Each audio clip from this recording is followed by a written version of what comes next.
Di era digital ini, kita dapat menerima berita terbaru dari pelosok dunia hanya lewat handphone dalam hitungan detik. Tentu hal ini adalah hal yang baik, tapi semua hal yang baik selalu ada sisi buruknya juga. Dengan cepatnya berita menyebar di internet, kita terkadang kesulitan untuk memfiltrasi informasi yang benar dan yang bohong atau biasa disebut hoax. Mari kita lihat salah satu video tentang hoax berikut ini.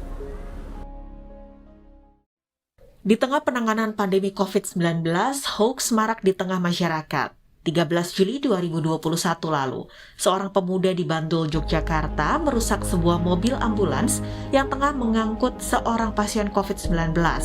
Menurut pelaku, ia merusak ambulans karena terhasut kabar bohong di media sosial soal adanya mobil ambulans kosong yang berkeliling untuk menakut-nakuti warga agar patuh aturan PPKM.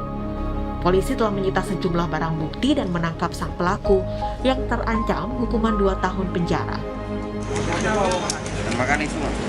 Isu apa? Di sosmed. Iya, isu apa itu Mas? Di sosmed. Ambulan kosong. Itu jenengan memang muter nyari-nyari itu bukan? Enggak.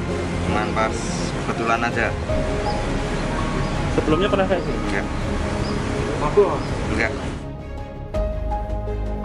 Di tempat terpisah, polisi juga telah menetapkan Dr. Louis sebagai tersangka penyebaran berita bohong mengenai COVID-19 yang menimbulkan keonaran di tengah masyarakat. Untuk kasus hoax Dr. Louis, polisi membuat laporan model A, atau dengan kata lain, polisi membuat sendiri laporan kasusnya, selanjutnya dinaikkan ke tingkat penyidikan dan kemudian dilimpahkan dari Polda Metro Jaya ke Bareskrim Polri.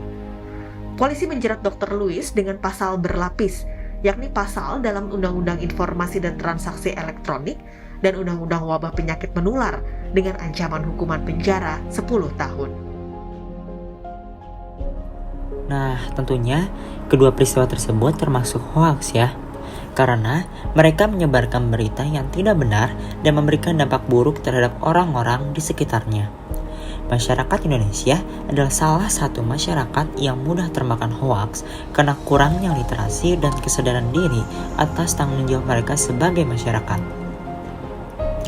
Hoaks adalah informasi yang sesungguhnya tidak benar tetapi dibuat seolah-olah benar adanya. Hal ini tidak sama dengan rumor maupun April Mop. Tujuan dari berita bohong adalah membuat masyarakat merasa tidak aman, tidak nyaman, dan kebingungan. Dalam Undang-Undang Republik Indonesia Nomor 11 Tahun 2008 tentang Informasi dan Transaksi Elektronik Pasal 28 Ayat 1 dijelaskan bahwa setiap orang dengan sengaja dan tanpa hak menyebarkan berita bohong dan menyesatkan yang mengakibatkan kerugian dipidana dengan pidana penjara paling lama 6 tahun atau denda paling banyak 1 miliar rupiah. Hoaks ada dalam bentuk yang beragam, di mana masing-masingnya memiliki tujuan dan target yang berbeda. Beberapa di antaranya yaitu, pertama, fake news atau berita bohong. Hoax ini biasanya dapat kita temui di situs-situs berita yang belum terverifikasi kebenarannya. Kedua, clickbait atau tautan jebakan. Clickbait adalah di mana berita yang disampaikan memiliki judul yang dilebih-lebihkan agar menarik lebih banyak pembaca walaupun berita tersebut bohong. Ketiga, confirmation bias atau bias konfirmasi. Berita confirmation bias biasa kita temui apabila seorang individu memiliki sebuah opini miliknya sendiri dan ia mencari bukti atau argumen yang dapat dia pakai walaupun opininya tidak sejalan dengan fakta yang ada. Yang keempat yaitu misinformation, informasi yang salah atau tidak akurat.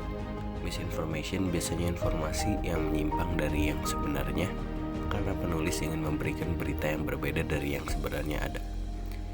Yang kelima yaitu ada post-truth atau pasca kebenaran. Hoax ini kadang sedikit sulit diidentifikasi karena mereka menggunakan kebenaran yang sudah ada, akan tetapi menambah informasi yang tidak relevan dengan situasi yang ada, dan akhirnya akan memberikan kesimpulan yang berbeda di dalam beritanya. Yang keenam ada propaganda. Propaganda bertujuan untuk memprovokasi, memanipulasi, atau memecah belah suatu pihak dengan pihak lainnya agar mereka saling bertentangan antara satu sama lain. Oleh karena itu, kita harus belajar cara untuk mencegah tersebarnya hoaks dan termakan berita hoaks. Ada beberapa cara yang dapat kita lakukan, di antaranya 1. Hati-hati dengan judul provokatif. Berita hoaks seringkali menggunakan judul sensasional yang provokatif. Misalnya dengan langsung menudingkan jari ke pihak tertentu. Isinya pun bisa diambil dari berita media resmi, hanya saja diubah-ubah agar menimbulkan persepsi sesuai yang dikehendaki sang pembuat hoaks. Yang kedua yaitu cermati alamat situs. Untuk informasi yang diperoleh dari website atau mencantumkan link, cermatilah alamat URL situs dimaksud. Berita yang berasal dari situs media yang sudah terverifikasi, Dewan Pers akan lebih mudah diminta pertanggungjawabannya.